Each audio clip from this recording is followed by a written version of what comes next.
Chicken, bacon, spinach, and mushroom saute with like a cream sauce. This is technically keto, and it's high in protein. And he's like mean mugging over here. Okay, so I wanted to show you the ingredients first, and then I'll do another video with the first stage. But you have your chicken. If I do all 3 packages, this will probably last 3 of us like 2 to 2.5 days, depending on who eats it. It's like, I want to say like 6 or 7 meals. And then we have 1 whole thing of mushrooms, and then we have a whole thing spinach, whole container of bacon.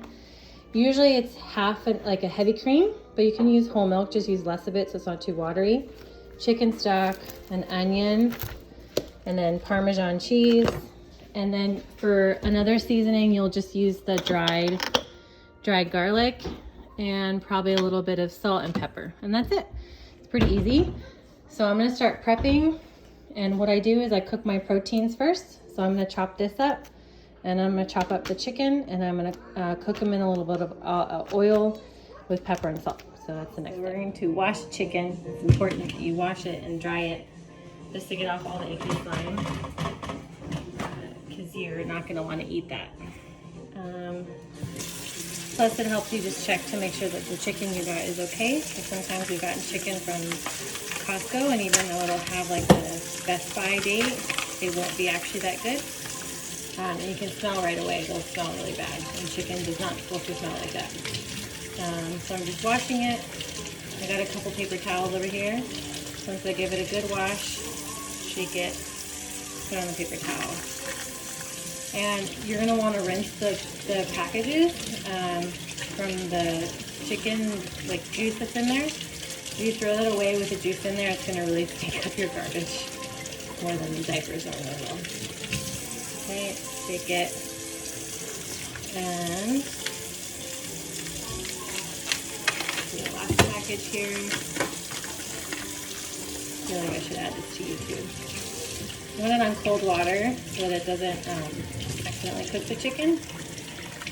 Don't put it on warm or hot water. I know it'll kind of hurt because it's cold, but you don't want to accidentally cook the chicken. Give it a good wash. Shake. Right there. And then get a couple more and just dry it. And I try not to touch anything because you don't want to touch raw chicken anywhere. I take my package, disinfect my phone later, and bring it over here to my cutting board. You see that I cut up the bacon already, and I cut it into, I don't have to cut it lengthwise, you just cut it in just height-wise, and then it cuts these like little pieces, and they'll become really small when you they'll become really small when you bake them. So now I got my washed and dried chicken. So I'm gonna cut it on here as well. And I'll show you how big. I like to do bite size because if you leave it bigger, you tend to dry it out. And you don't want to dry it. Dried chicken is like the worst thing in the world. So I tend to actually like to cook more with chicken thighs, and they actually tend to be a little bit cheaper, but Turo likes breasts, so we do breasts too.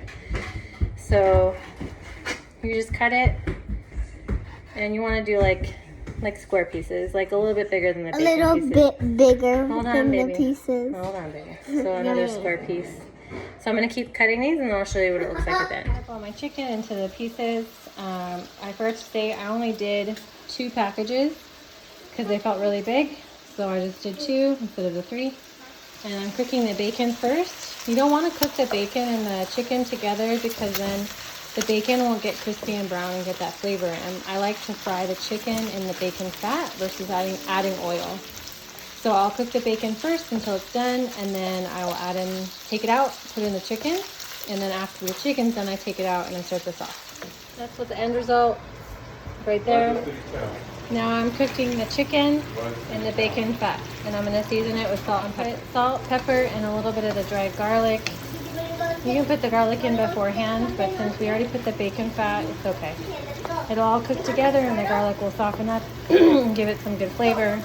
Once it's done cooking, I'm going to take out the chicken and start my other items. Okay, so the chicken is almost cooked, and now I'm going to take it out.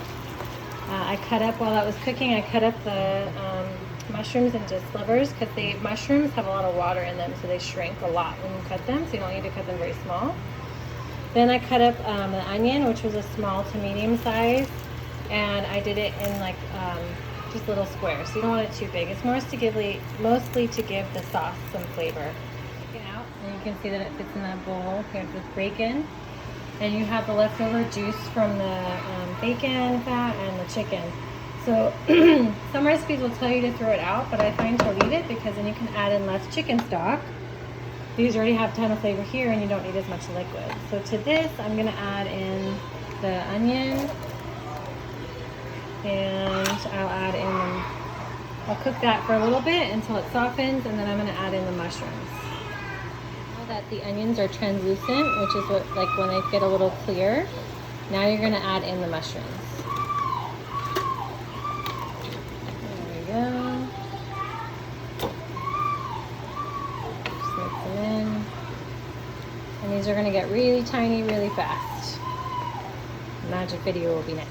So now the mushrooms are cooked down a lot. So this is kind of what we're going to add in our sauce. So I'm going to start with a little bit of milk and a little bit of cheese. And you just want it enough to kind of just cover the mushrooms. So I'm going to turn this around. I don't know how to do that. Hold on. So add in just a little bit of milk.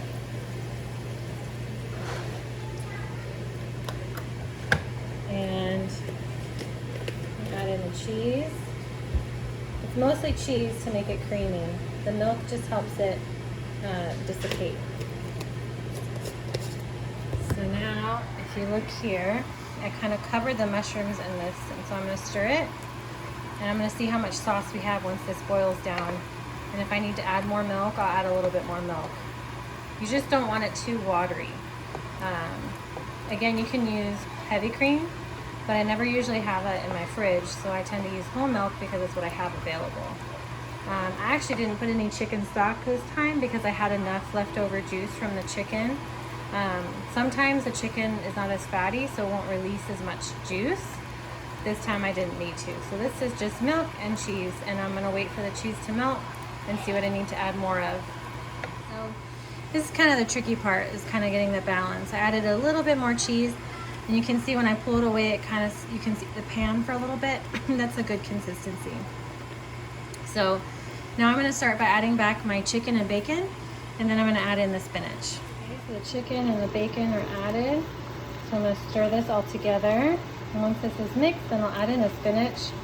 Put on the lid for a second because I'm gonna add in the whole thing, but it condenses really fast. And then let it sweat together and let it boil, and then you're done. It's like when you put the chicken on the spinach on top, but then you just get a big lid, which is over here. Usually I get this one, and it fits the wok. And I put it on top, and I let that cook down for a second, and let that boil in there, and then it'll get reduced. So just gotta give it a second. I added a little chicken stock just to help it because the cheese was getting a little crusty at the bottom, which is okay, but we don't want it to happen yet. So we want the spinach to cook, so I'm mixing it just lightly once it starts to wilt with the lid on. And then I'm mixing it, and you can see it cooks down really fast. And I just put a little bit of chicken stock just to loosen it up a little bit. I'm gonna keep this going until all the spinach is cooked down, and then I'm gonna try it again for flavor. So you can see where it's sticking a little bit. That's why I added the chicken stock. Spinach is completely cooked down. I added a little bit more cheese and I'm gonna mix that in. You can see that it's pretty saucy, which is good. You can actually eat it by itself. You can eat it over cauliflower rice, over more veggies if you want. But I just like it by itself. It's got veggies, meat, everything you kind of want. So it's kind of like a stew almost. So once this is done, then you kind of try it for taste. See if it has enough salt. You can add in red chili flakes at this point if you want to make it really spicy. You